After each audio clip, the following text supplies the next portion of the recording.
د ایران چابهار بندر د ګټې اخیستنې لپاره د اسلامي امارت یو پلاوی ایران ته ولاړ. سلام ستړي مشئ پام وکړئ د ایران ټي وي یوټیوب چینل څخه تازه او مهم خبر ته.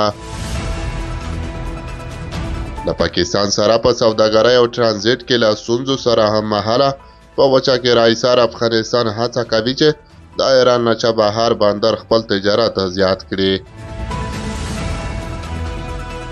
د ایران په سیستان او بلوچستان ولایت کې دغه بندر نړیوالو اوبو ته د افغانستان د رسیدو یوه نږدې لار ګڼل کیږي.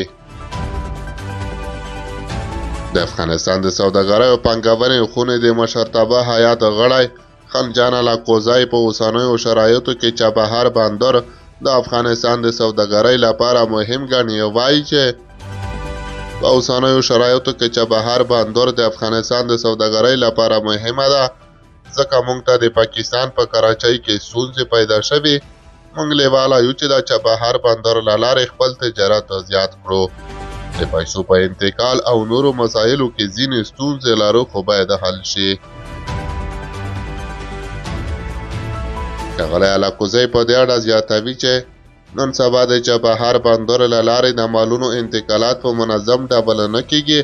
په افغانستان ته زیات انتقالات د ایران د عباس بندر څخه کیږي.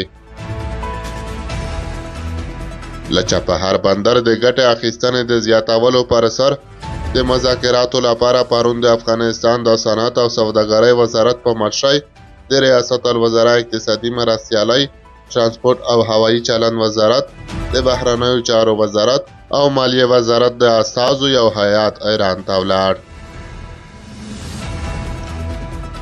افغانستان له کلونو په تجارت او ترانزیت کې له بل ګاونډي پاکستان سره ستونزې لري چې اسلام آباد وخت نه وخت په یو او بله پلمه تورخم چمن یا هم د انګوره ډې لارې تړي چې دا کار افغان سوداګرو ته مالي زیانونه اړوي.